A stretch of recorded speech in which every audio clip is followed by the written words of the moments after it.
My wife secretly borrowed $200, $0 from her boss, told me it was for our mortgage, then forged my signature to take out a second mortgage. Now she's accusing me of fraud and threatening to take everything we own. Hello everyone. Dear listeners, please share your thoughts in the comments section below. And don't forget to like, share, and subscribe. Now, let's begin the video. Using a throwaway for obvious reasons, with certain specifics modified to preserve anonymity. I never thought I'd be the guy sitting here, writing a story about betrayal like this, but here I am. The craziest part. It all started with something as simple as a missed call, which turned into a series of revelations that shattered my entire world. You think you know someone, right? You think you've got a handle on your life, your marriage, your money. Then suddenly, everything blows up in your face, and you realize you were blind the whole time. My wife, Sarah, and I had been together for 10 years.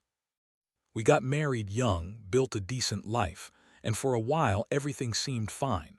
She was controlling, bitchy at times, but I loved her, or at least I thought I did. She was always good at hiding her true feelings, and I guess I was too comfortable to notice the signs of something wrong. She was the kind of woman who could be charming one minute and downright hostile the next, especially when she didn't get her way. It wasn't until last month that I started to suspect something was off.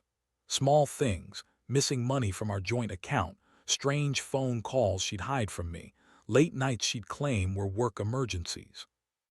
Nothing concrete, but enough to make me uneasy. I'd ask her about it and she'd brush me off, call me paranoid, accuse me of snooping. That's when I decided to dig a little deeper. One evening, I was sitting at my desk, going through some financial statements she left open on her laptop. I noticed a series of transactions I couldn't explain. Large deposits from her boss, Mike, totaling around $200, $0. She told me she borrowed some money for our mortgage, said it was just a loan, and I believed her, at least at first. But then I saw the bank statements. The deposits from Mike weren't just a loan, they looked like she'd taken a second mortgage out, forged my signature, and never told me. That's when everything started to unravel. The biggest shock. I found out she'd lied about where the money was going. She said it was to fix the roof, pay off some debts, keep our lives stable. But I found receipts, hotel bills, strange charges at strip clubs, and even a few for a luxury jewelry store. Turns out she'd been cheating on me too, hooking up with Mike, her boss, behind my back. The betrayal cut deep. I felt sick, furious, and completely lost all trust. The woman I thought I knew was a liar, a thief, and a cheat. The worst part, she'd been lying to my face about everything, including her fidelity. I confronted her the next day. I knew I had to see her face to face, hear her excuses, her explanations, if she had any. I called her at work, told her I knew about the money, about the affair, about everything. Her reaction. She screamed at me, called me paranoid, accused me of spying, and then, get this, she told me I was the one who was cheating on her because I was paying enough attention. Yeah. Right, as if I was supposed to believe that. I could see the contempt in her eyes, the way she dismissed all my feelings as if they were nothing. When I pressed her further, she started crying, saying she was under a lot of stress, that Mike had helped her because I was never there. She said she loved me, that it was just sex, that she'd never meant to hurt me. But I knew better. I could see through her lies. The woman who was crying was also the woman who had lied about taking out a second mortgage, forged my signature, and cheated on me with her boss. It was like a punch to the gut every time I thought about it. The emotional toll has been brutal. I go from rage to deep sadness, sometimes in the same hour. I feel betrayed, humiliated, and stupid for not seeing it sooner. The trust I had in her is shattered beyond repair. I keep replaying everything in my head, the missed signs, the late nights, the secret phone calls. How did I miss all of this? How did I let someone I loved so much do this to me? I wonder if I'll ever be able to trust again, or if I'll just be forever by this experience. Now I'm left with a choice. Do I fight for what's left of our marriage? Do I try to forgive her and move on?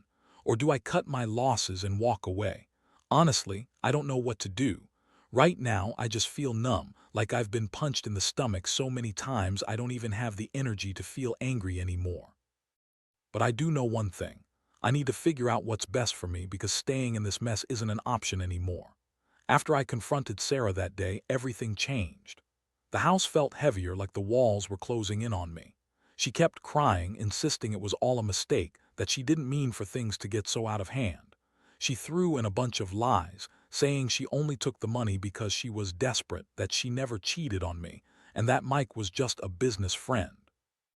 Yeah, right, I saw through it all.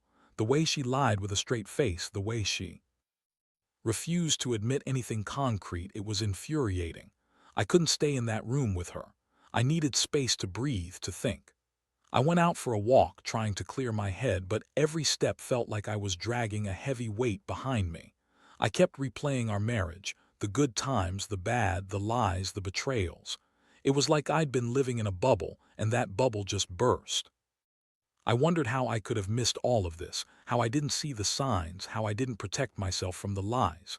That night, I stayed up late, digging through our bank accounts, texts, emails, anything I could find. I needed to understand just how deep this rabbit hole went. I found more evidence of her financial deception. She'd borrowed money from her boss, who, by the way, is a well-known local businessman, without telling me. She forged my signature on documents for a second mortgage, which she then used to fund her affair with Mike. The amount, $200, $0, was staggering. I kept asking myself, how could she do this? How could she betray me so completely, not just emotionally but financially as well? The next morning, I decided I couldn't keep quiet anymore. I called a lawyer and scheduled a meeting. I needed to know my legal options, especially since she was accusing me of fraud now, claiming I'd been involved in some way. That was a new twist. She was trying to turn the tables, probably to make me look like the bad guy so she could cover her own ass. I knew she was good at lying, but I also knew I had to protect myself. While I was on the phone with the lawyer, I remembered something else. The night before, I'd seen her phone, her messages, and I noticed she'd been talking to Mike behind my back for weeks. She'd even deleted some texts, but I managed to recover a few. The conversations were explicit, full of talk about secrets, risks, and how we have to hide this from him. Hearing that made my stomach turn. I realized I was living with a woman who not only lied and stole from me but also betrayed me in the worst way possible, by cheating on me with her boss. I felt a mix of anger and despair. How could I have been so blind? How could I have trusted her all these years? I kept asking myself if I wanted to fight for what was left of our marriage or cut my losses and walk away. Honestly, I was leaning toward walking away. I'd been humiliated enough, but part of me still hoped for some kind of redemption, some way to salvage what little dignity I had left. In the days that followed, I started making plans. I contacted a financial advisor to understand how much damage she'd done, what debts she'd hidden, what liabilities I might be responsible for. I also gathered evidence of her lies and her affair, just in case I needed to use it in court. I didn't want to be again. I wasn't going to let her manipulate me or turn me into the villain. Meanwhile, she kept trying to spin her story, crying and begging for forgiveness, saying she was sorry and that she'd do anything to fix things. She even accused me of being a terrible husband, saying I was emotionally unavailable and that I'd driven her into this corner. That was rich coming from her. I couldn't believe she had the audacity to blame me after everything she'd done. But I also knew that arguing with her was pointless. She was a master manipulator. What hurt most was the realization that the woman I loved, at least I thought I loved, was gone. She was replaced by someone who lied, cheated, and stole from me. I felt betrayed not just by her actions, but by the person I thought she was. The trust I once had is shattered, probably beyond repair. I kept wondering how I'd ever come back from this, if I even could. Pain was overwhelming, but I knew I had to be strong. I couldn't let her destroy me completely. So now I'm at a crossroads. I have to decide whether to fight for the marriage, knowing everything she's done, or to walk away and start over. The truth is, I'm exhausted. I never thought I'd be in this position, dealing with a wife who not only cheated on me but also stole a fortune, forged my signature, and lied to my face every step of the way. It's like I woke up in a nightmare I can't wake up from. But I also know I deserve better. I need to figure out what's next, whether that's legal action, separation, or just cutting ties completely. Whatever happens, I know one thing. I'll never trust her again, and I'll never let her do this to me again. The days after I uncovered everything felt like walking through a fog. I couldn't sleep, couldn't eat, and every time I closed my eyes, I saw her face. Her crying, her lying, her pretending to be the victim. It was surreal. The woman I'd shared so much with, the woman I loved, had turned out to be a complete fraud. Not just in the financial sense, but in the emotional sense, too. It hit me hard that I'd been living with a woman who used me, manipulated me, and stepped so far outside the boundaries of what I thought marriage was supposed to be. I spent hours poring over the bank statements, the forged documents, the texts, and the emails. I needed to understand exactly how deep her deception went, how much she'd hidden from me. The more I uncovered, the more furious I became. It was like peeling an onion, each layer revealing more lies, more betrayal. I found evidence that she'd been funneling money into her affair with Mike for months. They'd been planning this, I was sure of it. She'd been lying about her whereabouts, about her nights out, about her phone calls. All of it led to the same conclusion. She'd been cheating on me, stealing from me, and lying to my face for a long time. The worst part, the emotional damage. I felt like I'd been hit by a truck. I kept asking myself how I'd missed all the signs, how I'd been so blind. I'd always prided myself on being a good husband, on being attentive and caring. But all that was a lie because I wasn't enough, apparently. She needed more than I could give her, and she found it in her boss, Mike, who was supposed to be her mentor, her friend. Instead, he became her lover, her partner in crime, and I was just the fool who trusted her. One night, I decided I had to confront her again. I called her at work, knowing she'd be in the office. I told her I knew everything, the money, the affair, the forged signatures. Her reaction was predictable. She got defensive, started yelling, claiming I was crazy, that I'd been spying on her, that I was just jealous. She even called me insecure, said I was losing my mind. But I knew better. I had all the evidence and I wasn't backing down. She tried to gaslight me, saying she was under so much stress, that she'd been overwhelmed, that she'd made mistakes but still loved me. I told her I didn't want to hear her lies anymore. I told her I was done being played for a fool. That's when she snapped. She accused me of being the one cheating, of having some secret life, of hiding things from her. That was the final straw. She was accusing me of the very thing she was guilty of. I felt a wave of anger and disgust wash over me. That night, I sat alone in the dark, trying to process everything. I felt betrayed, humiliated, and downright angry. How could she do this? How could she lie to me for so long? I kept thinking about the future, what it would look like if I stayed, if I fought to save this marriage, or if I walked away. Honestly, I was leaning toward walking away. I didn't want to be with someone who could do something so cold and calculated, but part of me still hesitated. I wondered if there was any way to salvage what was left, if we could somehow fix this mess. I knew it was probably impossible, but the thought lingered. Deep down, I knew I was done trusting her. I couldn't forget what I'd seen, what I'd uncovered. The woman I thought I knew was gone, replaced by someone I didn't recognize. It was a crushing realization.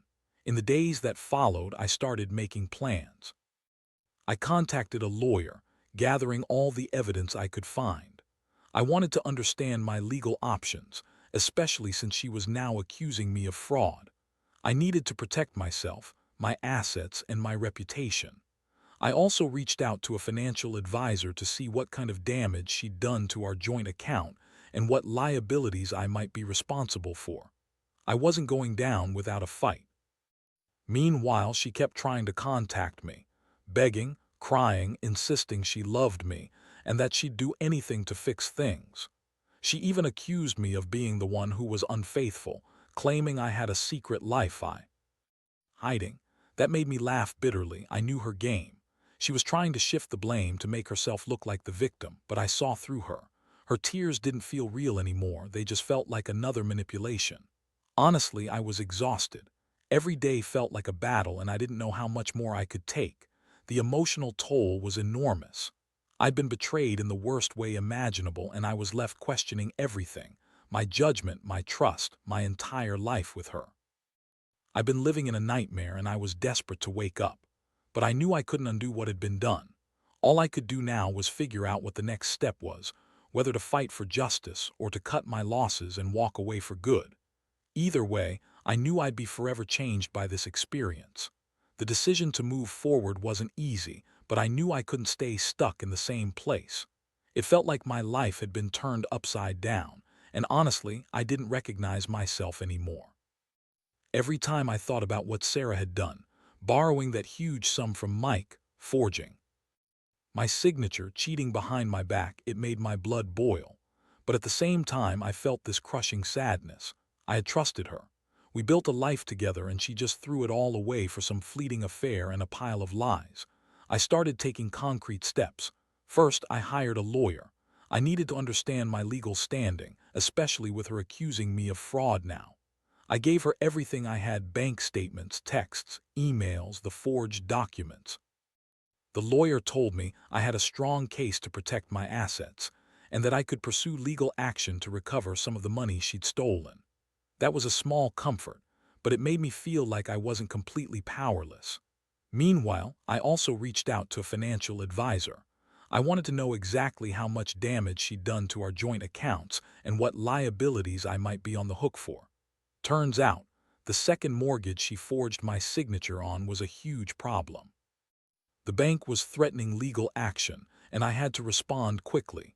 I felt like I was drowning in a sea of betrayal, and now I had to fight to keep what was mine. Sarah kept trying to contact me, crying on the phone, begging for a second chance. She insisted she loved me, that she'd been under so much stress that she'd do anything to fix it. But her words felt hollow. I'd heard her lies enough times. Plus, she kept trying to shift the blame onto me, accusing me of being emotionally unavailable or of cheating myself. That was the final straw. I realized I was done playing her game. One day, I decided I needed to see her face to face. I set up a meeting, not to reconcile but to get some answers. I told her I had all the evidence and that I was prepared to take legal action if she didn't come clean. She showed up at my office, looking like a wreck, pale, tear-streaked, defeated. When I laid out everything I'd uncovered, her eyes widened with panic. She tried to deny everything, but I had the proof. Her phone, her bank statements, the forged documents, they all told the truth. She got defensive, claiming she'd only done it because she was desperate. That Mike had promised her a better life, that she'd been stupid, but still loved me. I didn't buy it. That was just her trying to spin her story to make herself look like a victim. The reality was she'd betrayed me in every way possible. It hurt so much to see her lie so effortlessly, as if she had no remorse. That confrontation was intense. I told her I was done trusting her, that I was going to take her to court if she didn't cooperate. She started crying again, begging me to forgive her, saying she'd change, that she'd make it right. But I knew better. Trust, once broken this badly, can't be repaired overnight. Maybe not ever. I felt a mixture of anger, disappointment, and a profound sense of loss. I'd lost the woman I thought I knew, and I had to accept that. Over the next few weeks, I focused on getting my life back on track. I filed reports with the bank, initiated legal proceedings, and worked with the lawyer to prepare for a fight. I also started thinking about the future, what I wanted for myself, whether I could rebuild after this betrayal. Honestly, part of me wanted to walk away, erase her from my life completely. But I also knew I had to be smart. I owed it to myself to get justice, to protect what was mine. Throughout all this, I kept asking myself how I'd let things get so bad. How did I miss the signs? How did I stay so blind for so long? The truth is, I was comfortable. I trusted her too much, maybe even ignored the red flags because I didn't want to face the reality that the woman I loved was capable of this level of deceit. That realization was one of the hardest lessons I've ever had to learn. Trust is fragile, and once broken, it's nearly impossible to repair. Now, I'm at a point where I have to decide what comes next. Do I fight to save what's left of our marriage, knowing full well what she's done? Or do I cut my losses, walk away, and start over? I'm leaning toward the latter, but I'm not completely sure yet. What I do know is this: I'll never forget what happened, and I'll never let someone betray me like this again. I've learned that I need to be more cautious, more aware, and that trust must be earned, not given blindly. This experience has changed me forever, and I guess I'm just trying to find my way back to some semblance of normalcy. The legal process has been every day I wake up feeling a little more drained, yet a little more determined. I never thought I'd find myself in a situation where I'd have to fight my own wife in court, but here I am. The evidence I gathered, her forged signatures, the bank statements, the texts, became my armor. I knew I had a solid case, but that didn't make it any easier to face the reality that the woman I'd loved and trusted was capable of this level of betrayal. The first court hearing was a nightmare. Sarah showed up looking like a different person, cold, defensive, and almost robotic. She tried to deny everything, claiming she'd only borrowed the money to save the marriage, that she was under too much stress, and that I was the one who'd been distant. It was the same old story, her trying to manipulate the narrative, trying to make herself look like the victim. I couldn't believe I had to sit there and listen to her spin her lies in front of a judge. It felt surreal, like I was watching someone else's life unfold in a nightmare. My lawyer presented the evidence I'd collected, the forged documents, the bank records, the messages. The judge listened carefully. I could see her eyes narrowing as she reviewed everything. When Sarah tried to claim ignorance or innocence, the judge cut her off, pointing out the clear evidence of fraud. That was a small victory, but the emotional toll was heavy. I felt like I was fighting not just for my money, but for my dignity. Throughout the process, I kept questioning myself. How did I let it get this far? How did I trust her for so long? I replayed every moment, every sign I might have missed. The late nights, the secretive phone calls, the strange charges, how blind I'd been. It's like I'd been living in a bubble, and now that it's burst, there's no going back. I see everything differently now. I see her differently. The worst part was the emotional fallout. I felt like I was losing a part of myself. I was angry, yes, but also deeply hurt. The woman I thought I knew was gone, replaced by someone who lied, cheated, and stole from me. I kept asking myself if I'd ever be able to trust again, if I could ever feel safe around someone again. It's a terrifying thought.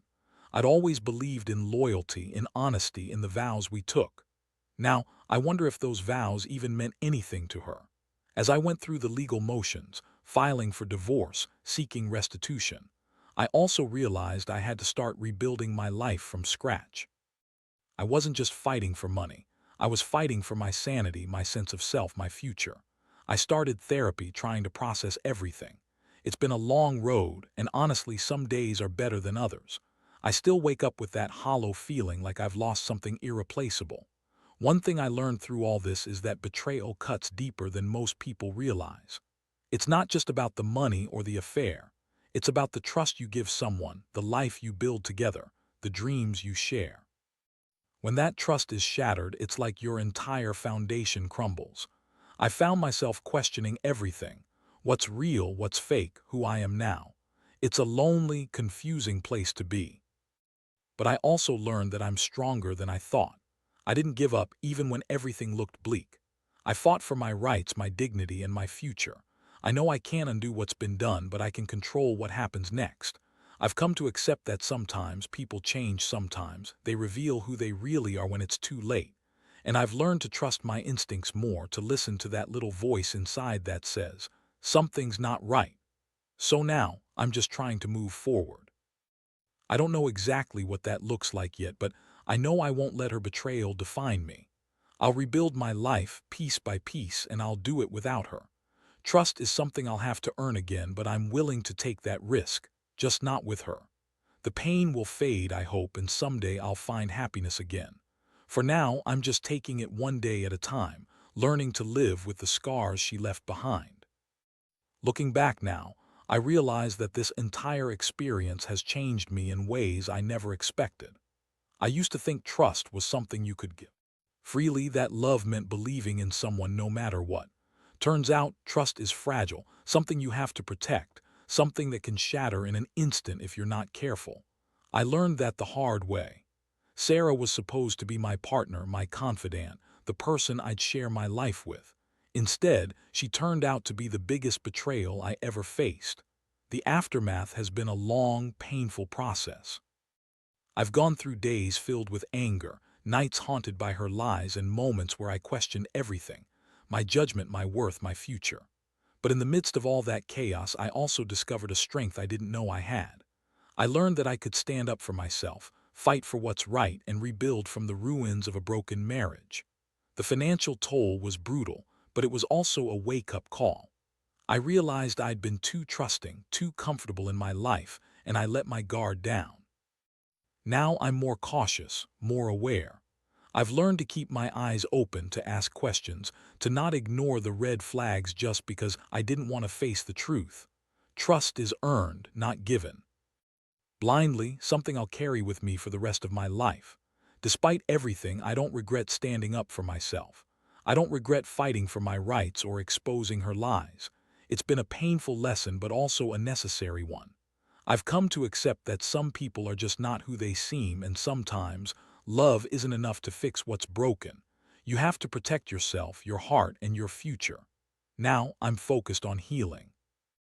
I've started therapy to process the trauma and rebuild my confidence. I've also begun to reconnect with friends and family, people who remind me of who I am outside of this mess.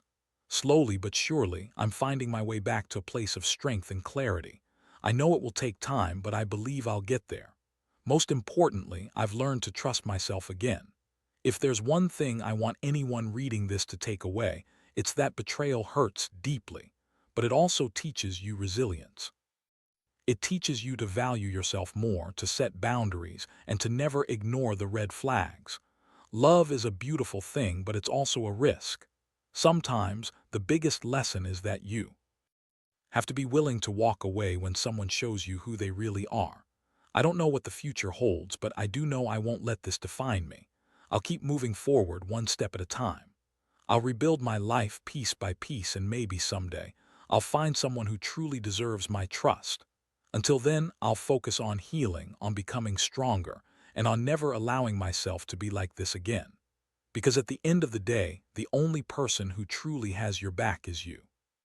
And I've learned that the hard way.